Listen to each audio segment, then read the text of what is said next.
नमस्कार। आज की इस वीडियो में हम अभ्यास करेंगे एक बैलेंसिंग पोज जिसे कि आप बकासन या क्रेन पोज के नाम से भी जानते हैं। बकासन एक ऐसा आसन है जो कि आपके शरीर में फ्लेक्सिबिलिटी, स्ट्रेंथ और बैलेंस लाता है।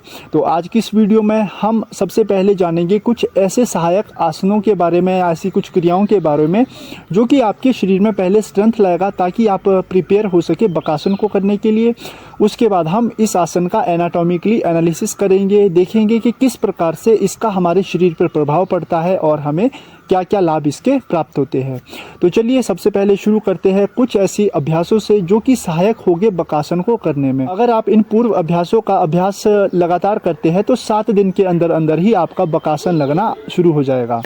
तो चलिए शुरू करते हैं। तो जो सबसे पहले अभ्यास है वो है हमारे हाथों और कलाई से रिलेटेड, यानी कि यदि आप इन अभ्यासों को करते हैं तो इससे आपकी सबसे पहले स्ट्रेंथ आएगी आपकी बाजुओं में।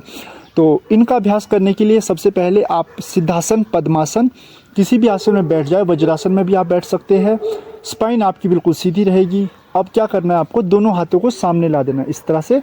सबसे पहले आपको अपनी उंगलियों को स्ट्रेच करना है। एक्सेल, इनहेल करते उंगलियां स्ट्रेच, एक्सेल। ध्यान रखना है कि अपनी बॉडी को सिंक्रोनाइज करना है आपको हर एक बॉडी मूवमेंट के साथ। जैसी आपकी मूवमेंट होगी वैसी ही आपकी ब्रीदिंग होगी, जैसी आपकी ब्रीदिंग होगी वैसी ही आपकी मूवमेंट होगी। Excel, inhale, Excel. कम से कम 10 बार इसका अभ्यास करना है हर एक मूवमेंट का। उसके बाद दोनों हाथों को इस तरह से कर देंगे, उंगलियां एक साथ, फिर डाउन, कलाई को डाउन करेंगे। अब हाथों को बिल्कुल स्ट्रेट रखना है, कंधे के समानांतर। Up down, up down, 10 time up and 10 time downward movement करनी है आपको।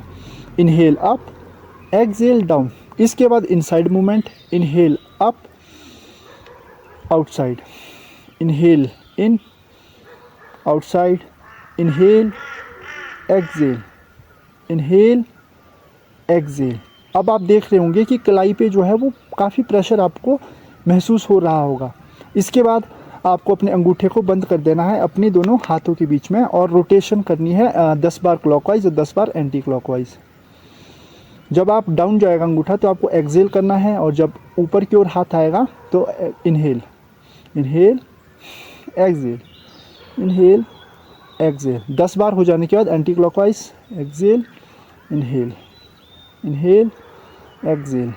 10 बार आपको कंटिन्यू करते रहना इसका अभ्यास। इसका अभ्यास हो जाने के बाद एल्बो बेंडिंग, 1 2, इनहेल, एक्सेल। जब करोगे सामने की ओर बाजू आएगी। Inhale, exhale, inhale, exhale. वैसे ही side wise, inhale, exhale, inhale, exhale, inhale, exhale, inhale, exhale. 10-10 बार इसका अभ्यास करना है। और उसके बाद shoulder rotation, full shoulder rotation करनी है 10 बार क्लॉकवाइज और 10 बार एंटी क्लॉकवाइज। तो इसके लिए क्या करेंगे कि हाथों को साइड में ले जाएंगे और अपने उंगलियों से अपने कंधों को इस तरह से छूना है और इनहेल करते हुए दोनों कोहनियों को मिलाते हुए एक्सेल, आराम से ब्रीदिंग के साथ। Inhale, exhale, inhale, exhale, inhale, exhale. बिल्कुल आराम से, स्पाइन आपकी सीधी रहेगी ब्रीदिंग के साथ। एक्सेल। 10 बार हो जाने के बाद anti clockwise, inhale, exhale, inhale, exhale, inhale, exhale, inhale, exhale. Now relax. Neck bending करेंगे फॉरवर्ड एंड बैकवर्ड। 1 2, एक्सेल करते सामने, इनहेल करते पीछे, सामने, रिलैक्स। इसको भी आपको 10 बार करना है। इसके बाद हमारा जो अभ्यास है वो है अधोमुख श्वानासन और शशांकासन, एक साथ आपको ये करना है। तो इसके लिए आप अपने मैट पे वज्रासन पे बैठ जाएंगे इस तरह से, और हो सकता है आपको आवश्यकता पड़े 2 ईंटों की या 2 ब्लॉक्स की, तो वो भी आप अपने साथ रखें। तो सबसे पहले करेंगे अधोमुख श्वानासन। तो अधोमुख श्वानासन के लिए सबसे पहले तो आप कैट पोज में आ जाएंगे इस तरह से, जैसे कि मार्जारी आसन में भी हम आते हैं।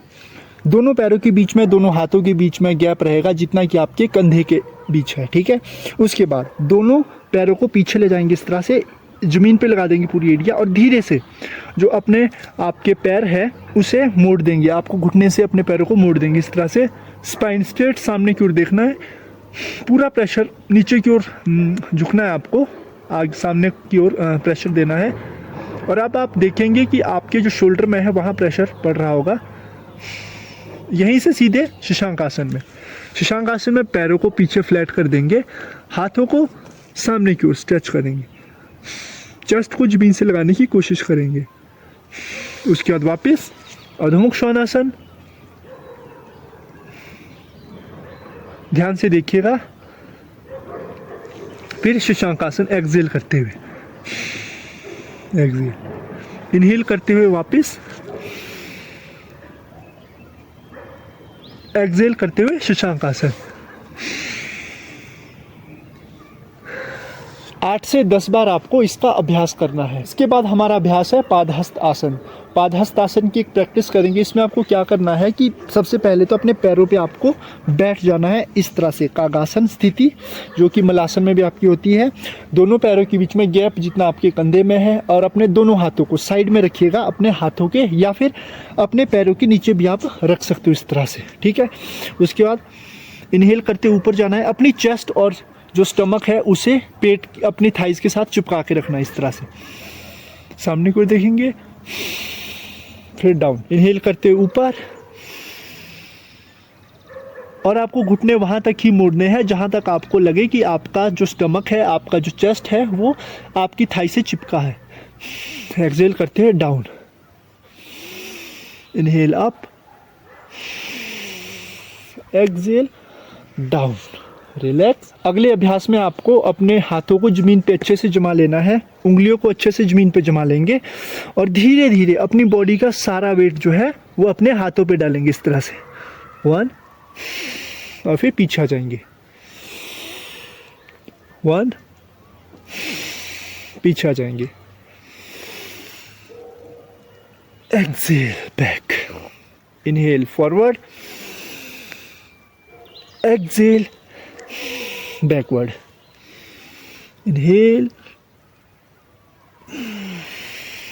एक्सहेल। तो अभी जो आपको ये पूर्व अभ्यास बताए गए, तो इन सभी अभ्यासों को आपको बहुत ही आराम से करना है, सावधानी पूर्वक करना है, और पूरी अवेयरनेस के साथ करना है।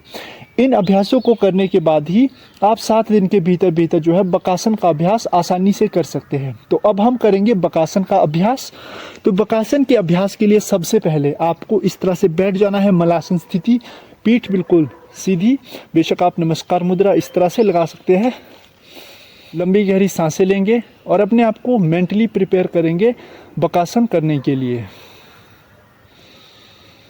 अब हम तैयार हैं बकासन का अभ्यास करने के लिए। तो बकासन का अभ्यास करने के लिए आप अपने दोनों हाथों को सामने रख देंगे इस तरह से, और अपने जो घुटने हैं उसको आप अपने शोल्डर के नीचे इस तरह से रख लेंगे।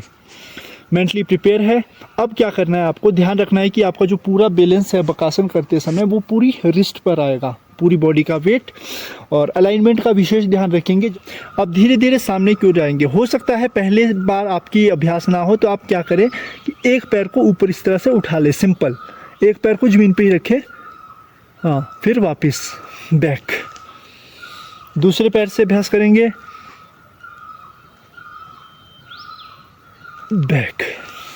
इसका अभ्यास हो जाने के बाद अब बकासन की पूर्ण स्थिति में हम जाएंगे। इनहेल करते हुए,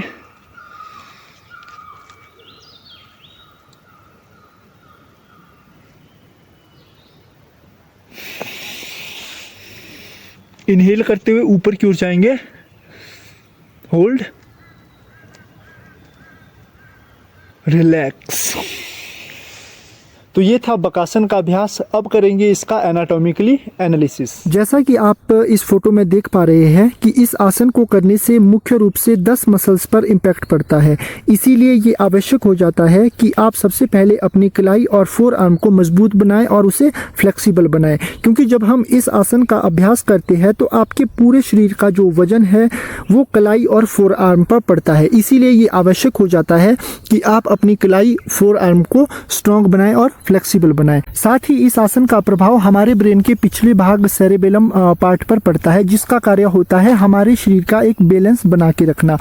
इसके अतिरिक्त इस आसन को करके आप अपने जो नर्वस सिस्टम होता है उसमें एक बैलेंस बना के रखते हैं, और साथ ही ये आसन आपकी सेंस ऑफ फिजिकल बैलेंस को डेवलप करता है। तो आज की वीडियो में इतना ही, मिलते हैं किसी अन्य वीडियो में किसी अन्य टॉपिक के साथ, तब तक के लिए नमस्कार।